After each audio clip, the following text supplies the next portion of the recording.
Hello friend, BPSC teacher की तैयारी कर रहे हैं तो आपको 3 बात सबसे पहले ध्यान में रखना चाहिए। सबसे पहला जो बात है वह आपका बीपीएससी का जितना भी टोटल आपका जो पूछा हुआ है वह बीपीएससी का टोटल प्रीवियस पेपर आपको वो पूरा कर लेना चाहिए। अगर आप सेट बनाते होंगे तो आप किसी भी पब्लिकेशन का मत बनाइए, आप सिर्फ प्रीवियस पेपर का ही बनाइए, क्योंकि 1 to 5 में जितना भी क्वेश्चन पूछा गया था वह आपका 3 ही पॉइंट्स में पूछा गया था। एक था आपका बीपीएससी प्रीवियस पेपर का, एक है एनसीईआरटी बुक से पूछा गया था, और जो एससीईआरटी का बुक होता है एससीईआरटी, यह 1 to 5 में साइंस में हमने वीडियो बनाया हुआ है। उसमें से 17 क्वेश्चन में से आपका जो पूछा गया था उसमें से आपका 13 क्वेश्चन हूबहू 10th क्लास का बुक एससीईआरटी का जो बिहार स्टेट लेवल का चलता है उससे पूछा गया था। आपका हूबहू क्वेश्चन जो हमने प्लेयर लिस्ट में डाल दिया, आप उसको देख सकते हैं कि कहाँ से किधर से क्वेश्चन पूछा गया था। और बीपीएससी का भी जो पूछा हुआ क्वेश्चन था उसका भी पूछा हुआ था। तो आप इधर उधर मत भटकिए, आप सिर्फ सेट पर मत ध्यान दीजिए। सेट बनाना है तो बीपीएससी का बनाइए, ठीक है। और हम लोग अभी देखेंगे प्रकाश के बारे में कि जितने भी प्रीवियस पेपर है, प्रकाश लाइट के बारे में जितने भी प्रीवियस पेपर है उन सभी का हम लोग क्वेश्चन देखेंगे। तो सबसे पहला आपका है कि निम्न में से किस विकिरण में ऊर्जा प्रति क्वांटम सर्वाधिक होती है। ऑप्शन ए है 320 से 400 एन मीटर, ठीक है, 200 से 280 एन मीटर, और सी ऑप्शन है 280 से 320, और डी ऑप्शन है 400 से 600 नैनोमीटर, ठीक है। तो इसका जो आंसर है वह आपका फर्स्ट का आंसर है वह बी ऑप्शन सही है, 200 से 280 नैनोमीटर होता है। अगला है कि सौर विकिरण में निम्नलिखित में से किस परास में दिखता है। यहाँ पे पूछा गया परास में दिखता है। ऑप्शन ए है 100 से 400, बी ऑप्शन है 400 से 700, सी ऑप्शन है 740 से 1000, ठीक है। उसके बाद उपयुक्त में से कोई नहीं। तो आपका जो सेकंड का जो ऑप्शन है वह हमारा बी ऑप्शन सही है, 400 से 700 नैनोमीटर होता है। तो देखिए प्रीवियस पेपर का ही याद कीजिए और इसको रट जाइए, टोटल आपका क्वेश्चन। अगला है कि दृश्य प्रकाश का तरंग दैर्घ्यमान प्रसर होता है। ए ऑप्शन है 200 से 900 नैनोमीटर के बीच, बी ऑप्शन है 250 से 850, सी ऑप्शन है 300 से 800 नैनोमीटर, और डी ऑप्शन है 390 से 780 नैनोमीटर के बीच। तो दृश्य प्रकाश का तरंग दैर्घ्यमान होता है वह डी ऑप्शन सही होता है, 390 से 780 नैनोमीटर के बीच होता है। अगला इसी का देखिए, अगला है एंगस्ट्रम में पूछा गया है, ठीक है, कि दृश्य स्पेक्ट्रम के तरंग दैर्घ्य की सीमा है। ऑप्शन ए है 1300 एंगस्ट्रम 3900 एंगस्ट्रम में, बी ऑप्शन है 3900 से 7600 एंगस्ट्रम, सी ऑप्शन है 7800 एंगस्ट्रम से 8200 एंगस्ट्रम, और डी ऑप्शन है 85 एंगस्ट्रम 9800 एंगस्ट्रम में। तो ये ऑप्शन है उपयुक्त में से कोई नहीं, उपयुक्त में से एक से अधिक। तो दृश्य के लिए होता है बी ऑप्शन, 3900 से यहाँ पे 7600 एंगस्ट्रम में होता है। इसे ही आप याद कर लीजिएगा क्योंकि बार बार यह क्वेश्चन पूछा हुआ भी है। अगला है कि मानव आँख दृश्य प्रकाश के जिस तरंग दैर्घ्य के लिए सर्वाधिक सुग्राही होता है वह है। ए ऑप्शन है 6050 एमएस्ट्रम, बी ऑप्शन है 5500, सी ऑप्शन है 4500, और डी ऑप्शन है 7500 एमएस्ट्रम, ठीक है। तो बी ऑप्शन इसका से 5500 एमएस्ट्रम होता है। जो मानव आँख दृश्य प्रकाश के लिए जो तरंग दैर्घ्य के लिए सर्वाधिक उपयोगी होता है वह 5500 एमएस्ट्रम का होता है। अगला है कि निम्न रंगों के बीच आँख की सुग्राह्यता किनके लिए सबसे अधिक होती है। ये ऑप्शन लाल एवं हरा, बी ऑप्शन है नारंगी एवं पीला, सी हरा एवं नीला, और डी ऑप्शन है पीला एवं हरा। तो इसका आंसर डी ऑप्शन सही है, पीला एवं हरा का रंग होता है सबसे अधिक, ठीक है। अगला है कि मनुष्य में कौन सा कथन सही नहीं है। निम्नलिखित में से कौन सा कथन सही नहीं है। ऑप्शन है ए कि मनुष्य का कान 1000 हर्ट्ज पर सबसे सुग्राही होता है, बी ऑप्शन है मनुष्य की आंख लाल रंग के लिए सबसे अधिक सुग्राही होता है, सी ऑप्शन है सुनने की दृष्टि 1/10 सेकंड की होती है, और डी ऑप्शन है दृष्टि की दृष्टा 1/16 सेकंड की होती है। यहाँ पे पूछा है कौन नहीं है, ठीक है। तो इसका बी ऑप्शन सही होता है, मीन्स यह नहीं होना चाहिए। मनुष्य की आंख लाल रंगों के लिए सबसे अधिक सुग्राही होता है तो नहीं होता है, बी ऑप्शन सही होगा, बाकी आपका सभी सही है, ठीक है। अगला है कि प्रकाश विकिरण की प्रकृति होती है। ए ऑप्शन आपका है तरंग के समान, बी ऑप्शन है कण के समान, सी ऑप्शन है तरंग एवं कण दोनों के समान, डी ऑप्शन है तरंग एवं कण किसी के समान नहीं। तो इसका जो आंसर है वो हमारा सी ऑप्शन है। तरंग एवं कण दोनों के समान होता है प्रकाश विकिरण की प्रकृति।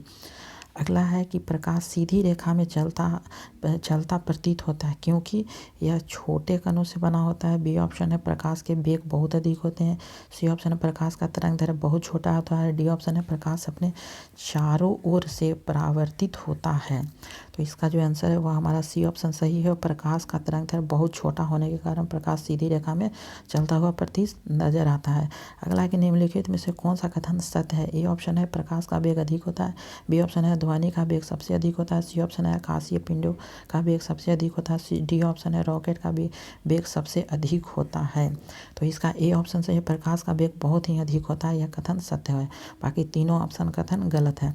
अगला है कि प्रकाश का शून्यावकाश में वेग अनुमानतः है। ए ऑप्शन है 3 × 10 के पावर 10 मीटर पर सेकेंड। बी ऑप्शन है 3 × 10 के पावर 8 मीटर पर सेकेंड। सी ऑप्शन है 10 के पावर 8 किलोमीटर पर सेकेंड। और डी ऑप्शन है 3 × 10 के पावर 8 प्रकाश वर्ष। तो यहाँ पे प्रकाश का शून्यावकाश पूछा गया है कि कौन सा सही होता है।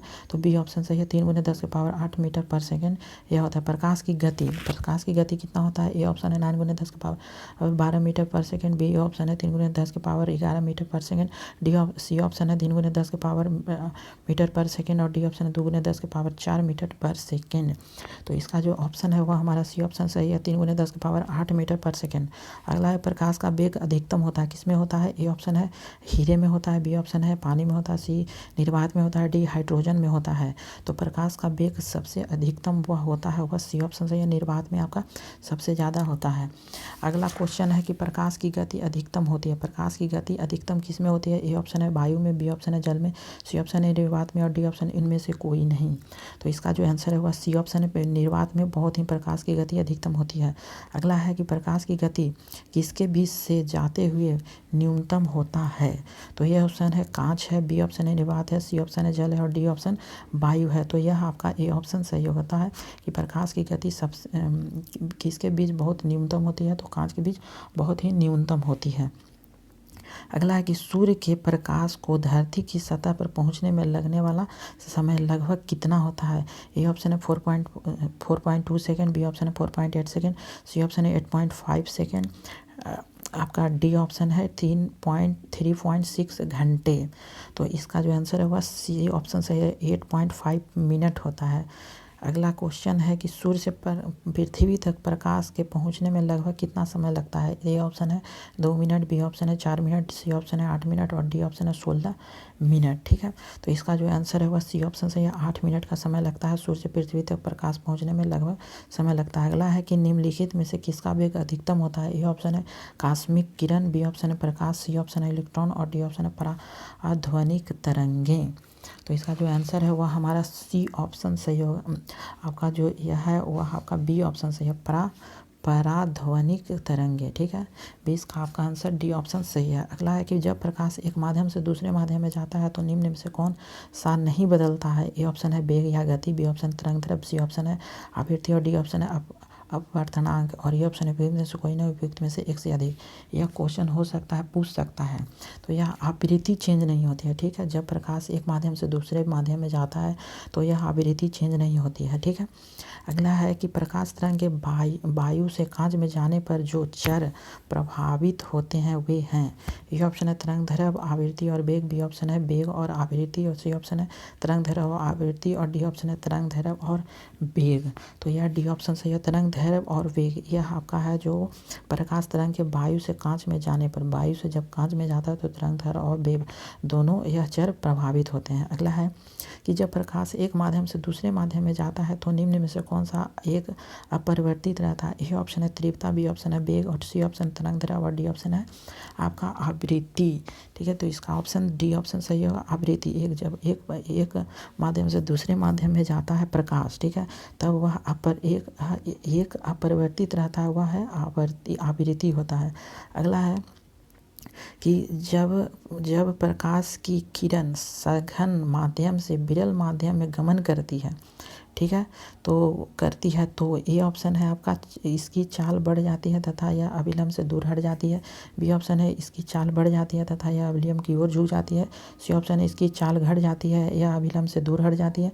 डी ऑप्शन है, इसकी चाल घट जाती है तथा यह अविलंब की ओर झुक जाती है। तो इसका जो आंसर है वो हमारा ए ऑप्शन सही होता है। ठीक है, कि इसकी चाल बढ़ जाती है और यह अभिलंब से दूर हो जाती है। जब प्रकाश की किरण सघन माध्यम से विरल माध्यम में जाता है तो यह इसकी चाल है वह बढ़ जाती है और अभिलंब से दूर हट जाती है। विरल मीन्स हवा, हवा से यह दूर भागती है। ठीक है, सघन मीन्स जल होता है। अब अगला क्वेश्चन है कि साबुन के पतले झाग में चमकदार रंगों का बनना किस परिघटन का परिणाम है। ये ऑप्शन है बहुत परावर्तन और व्यतिकरण। बी ऑप्शन है बहुत अपवर्तन और परिपेक्षण। सी ऑप्शन है विवर्तन और परिवेक्षण और डी ऑप्शन है ध्रुवन और व्यक्तिकरण। ठीक है, तो इसका जो आंसर है वह हमारा ए ऑप्शन सही होता है। अगला question. Thank you for watching this video.